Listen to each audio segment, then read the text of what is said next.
नमस्कार. तू ही रे माझा मितवा या सिरियलमध्ये आज आपण पाहत आहोत. नेहमीप्रमाणे कामं अर्धवट राहिली म्हणून अर्णव चिडलेला असतो. तो आकाशला बोलावून घेतो. इतकी सगळी पेंडिंग कामं कशी राहिली? मग लावण्याला बोलवलं जातं. लावण्यालाही तोच प्रश्न केला जातो. कुठे लक्ष आहे? कुठे काम करत आहेस?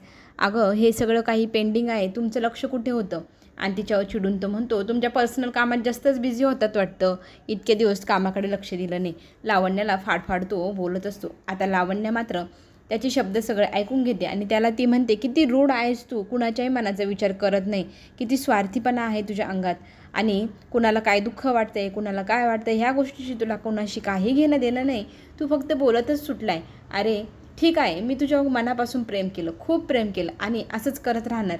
आणि कधी अडचण आली तुझ्या आयुष्यात तरीही मी तुझ्यासोबत तुला साथ देणार, कारण मी तुझ्यावर सच्च प्रेम करते. आणि प्रेम केल्याने जर मला हे सगळं ऐकावं लागणार असेल तर ठीक आहे, पण मी एक सांगते, मी काही तुला सॉरी बोलणार नाही, मी माझ्या पर्सनल कामात बिझी होते म्हणून आणि हे काम केलं नाही.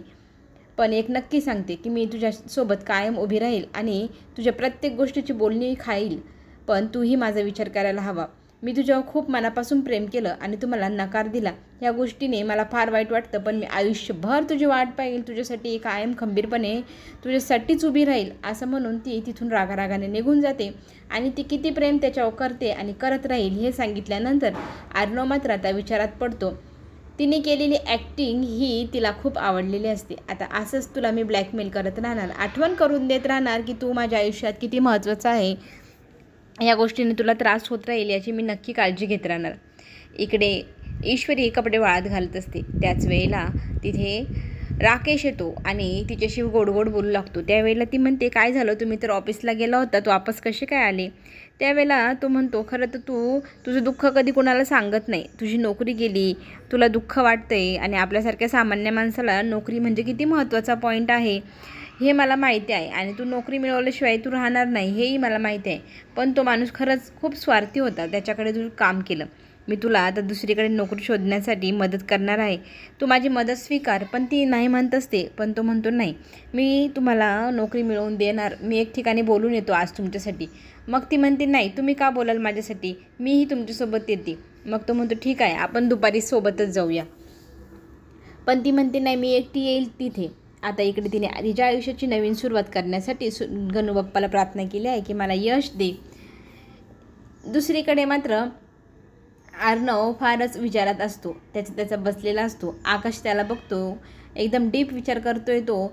मग त्याला तो हाक मारतो, दादा दादा. पण दादाचं काही लक्ष नसतं. जोरात हाक मारतो आणि दादा डचकतो. का रे दादा, डचकलास तू? किती तू वाईट वागतोय हे मला दिसतंय, मला खरं तर तुझं वागणंच पटत नाही, असं आकाश त्याला फाडफाड बोलू लागतो. किती चुकीचं वागतोय तू. तू आजीला सांगितलंस तर खरी, मी लावण्याशी लग्न करणार नाही, पण पुढचं वाक्यही सांगायला हवं होतं. ईश्वरीला दुखवलं तू, तिचा अपमान केला. बोलायच्या भानात तू कधीच कोणाचा विचार करत नाही. बिझनेसमॅन म्हणून तू खूप सक्सेसफुल आहे, पण तुझ्या आयुष्यात तू जे काही बनवून ठेवलं आहे, इतका गोंधळ घालून ठेवला आहे, तो काही मला आवडत नाही.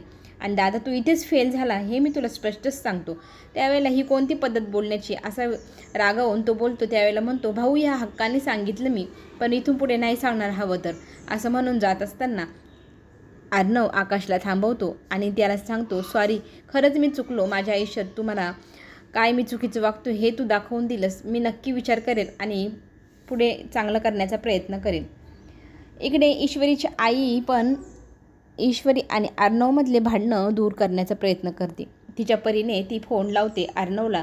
अर्णव फोन उचलतो.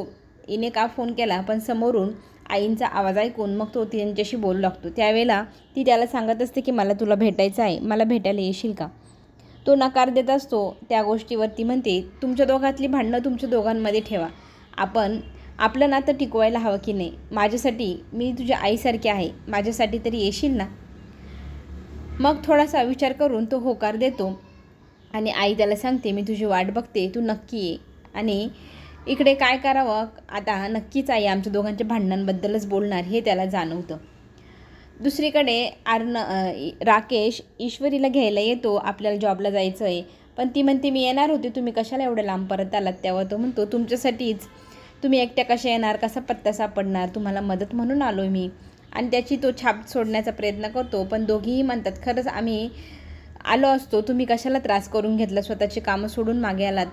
पण तो म्हणतो, नाही, मला दुसऱ्यांची मदत करायला खूप आवडते, जा तू लवकर तयार होऊन ये आणि मग तयार झाली की आपण निघूया. राकेशच्या मनात खरं तर ईश्वरीला त्याच्या बाईकवर घेऊन जाणं हाच एक उद्देश आहे. त्याच्यासाठीच तो तिथे एवढं गोड गोड बोलून राहतोय.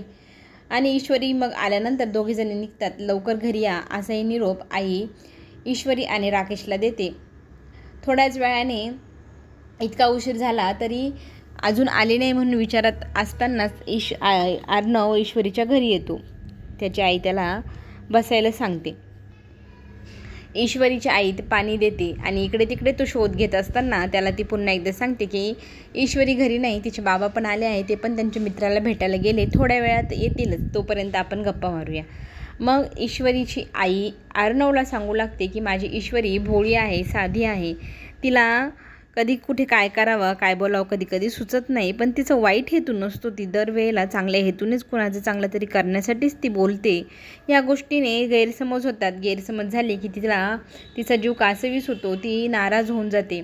खरं सांगू का, ती खूप चांगली आहे मनाने, तिने तुमचं वाईट व्हावं म्हणून काहीच प्रयत्न केले नाही, उलटं चांगलं व्हावा हाच उद्देश तिच्या मनात असणार म्हणून तिने तुमच्या आयुष्यात एवढी ढवळाढवळ केली. पण तो म्हणतो मला आवडत नाही जास्त ढवळाढवळ केलेली, पण ठीक आहे मी तिला माफ करेल असं म्हणत दोघेजणे बोलतात. इकडे राकेश आणि ईश्वरी बाहेरनं येत असतात. खूप उशीर झाला म्हणून आई रागवेल की काय, पण काही हरकत नाही, तुम्ही सोबत आहात ना राकेशजी असं म्हणत ती त्याच्यासोबत जात असते घराकडे. तिचा पाय अडकतो, तिला ठेच लागते आणि आई ग म्हणत ती राकेशचा हात पकडते. राकेशला मात्र भारी वाटत असतं. समोर ती पाहते तर अर्णव सरांची गाडी आणि अर्णव सर आपल्या घरी. हे वाक्य ऐकल्यानंतर इकडे राकेशचे तर मात्र लालटेनच लागली. त्याच्या डोळ्यासमोर अर्णव उभा आहे. त्याला आता मागे पळू की पुढे पळू असं झाले. पटकन तो लपण्यासाठी मार्ग शोधू लागतो. इकडे अर्णवचा मोबाईल घरात राहतो म्हणून तो आणण्यासाठी आत जातो. तितक्यात राकेश स्वतःची चेहरा लपवण्यासाठी, स्वतःचं कर्तृत्व लपवण्यासाठी तो लपण्याचा प्रयत्न करतो आणि अर्णवशी बोलण्यासाठी ईश्वरी पुढे जाते. तुम्ही इथे का आलात, तुम्हाला काय गरज होती, आले असाल पुन्हा एकदा माफी मागायला, मी काही तुम्हाला माफ करणार नाही असं म्हणत आणखी जास्त गैरसमज ती वाढवून घेते.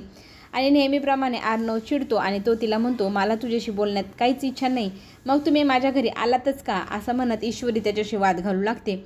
आणि मला ना खरं तर तुझ्याशी बोलायचंच नाही आहे असंही म्हणतो. मग लगेचच ईश्वरी म्हणते एवढीच जड झाली आहे तुम्हाला तर मग तुम्ही माझ्या नावाला मला तुमच्या मेंदूतून डिलीट का करून टाकत नाही. तेव्हा तो म्हणतो केलं डिलीट, इथून पुढे तुझं कधीही नाव घेणार नाही. दुसऱ्या दिवशी राकेशसोबत जॉब शोधण्यासाठी ईश्वरी जात असते. तितक्यात फडकुचंदचा फोन आला. आता तो काही ती उचलायचा नाही म्हणून मनात ठरवते आणि इकडे हा विचार करतो ही का अजून माझा फोन उचलत नाही आहे, तिने फोन उचलायला हवा असं त्याला वाटत असतं. पण ती मात्र मनात ठरवते आपला आता नवीन आयुष्याची सुरुवात आपण करायची. तेव्हा हा फोन ती कट करून टाकते आणि तिने कट केलेल्या फोनमुळे अर्णवच्या जिव्हारी लागतं. आता अर्णव पुढे जो काही निर्णय घेणार तो खरंच ट्विस्ट आणणार सिरियलमध्ये. आणि तेच पाहण्यासाठी आपण चॅनलला नक्की सबस्क्राईब करा. आपण पुन्हा भेटू. नवनवीन ट्विस्ट, नवनवीन प्रोमो तुमच्यासोबत मी घेऊनच येईल. चला तर मग आपण पुन्हा भेटू. धन्यवाद.